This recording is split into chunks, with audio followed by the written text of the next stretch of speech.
मी अजितदादांना भेटायला निघालो. माझ्यावर आणि माझ्या सहकार्यावर प्राणघातक हल्ला त्यांच्या राष्ट्रवादीच्या लोकांनी केला. नेमकं माझी काय चूक आहे हे विचारण्यासाठी मी दादाकडे चाललो. अतिशय नम्रपणाने मी दादांसोबत विचारणा करणार आहे. दादांनी मला त्याचं उत्तर दिलं पाहिजे. खरं तर कोकाटे यांचा अजून सुद्धा राजीनामा घेतला चाललेला नाहीये. राष्ट्रवादीकडनं त्यांची पाठराखण केली चाललेली आहे.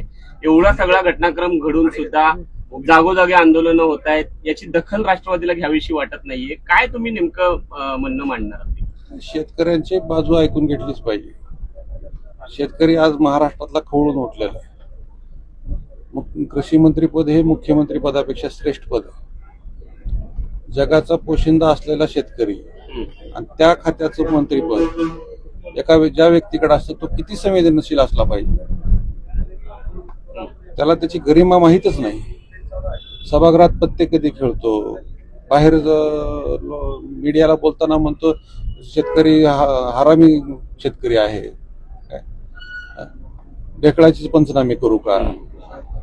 अहो, तुम्ही एवढ्या महत्वाच्या पदावर बसल्याच्या नंतर असे वक्तव्य करत जर असाल तर आम्हाला तुमच्याकडून न्यायाची अपेक्षा नाही. शेतकरी महाराष्ट्रातला जगवा तर देश जगणार ही माझं म्हणणं आहे.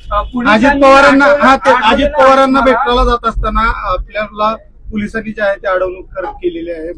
जागोजागी पोलीस अडवत आहेत, काय म्हणतात ते? ठीक आहे, सरकारचेच काम जर पोलिसांनी जर सरकारचं ऐकून काम करायचं असतं तर करावं. शेवटी महाराष्ट्रातला तमाम शेतकरी बांधव माझा बघत आहे. मला जिथे अडवायचं तुम्ही अडवा, पैसे तुम्हाला परिणाम भोगावे लागणार. या चर्चेसाठी अजित पवारांनी काय सकारात्मकता दाखवली आहे? मी दादांना फोन केलेला नाही. मी सरळ दादांच्या घरी जातोय. दादांनी माझं म्हणणं ऐकून घेतलं पाहिजे. आणि आम्हाला ज्या पद्धतीनं जीव मारण्याचा प्रयत्न केला त्या राष्ट्रवादीच्या लोकांनी, त्या लोकांनी का मारायचा प्रयत्न मारला आम्हाला, याचं मला फक्त दादांनी उत्तर सांग. मुख्य मागणी कुठली असणार आहे? दादांनी कृषी मंत्र्याचा राजीनामा घेतला पाहिजे. सुनील तटकरेंच्या कार्यक्रमामध्ये आम्ही त्यावेळेस निवेदन द्यायला गेलो. अर्ध्या तासानंतर लोक मला येऊन मारतात.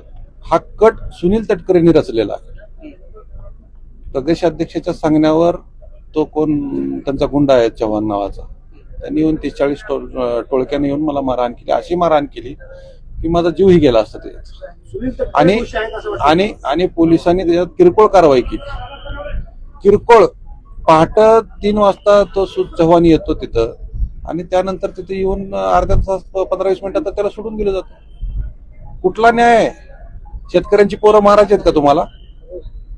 सांगा, तुम्ही शेतकऱ्यांची पोरं मारायची आहेत का? महाराष्ट्रातला शेतकरी रस्त्यावर उतरला ना त्या दिवशी तुमची सत्याची मस्ती जिरवून टाकतात.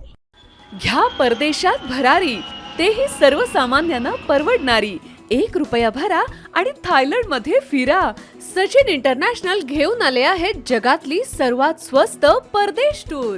पूर्ण 5 दिवसांचं पॅकेज आता फक्त 32,999 रुपयांमध्ये. पॅकेजमध्ये विमान प्रवास, हॉटेल, ब्रेकफास्ट, ट्रान्सपोर्ट आणि प्रेक्षणीय स्थळे. सचिन इंटरनॅशनल 18 वर्षांपासून पर्यटन क्षेत्रातील एक विश्वसनीय नाव. सचिन इंटरनॅशनल सोबत मनसोक्त फिरा. संपर्क 7767989898.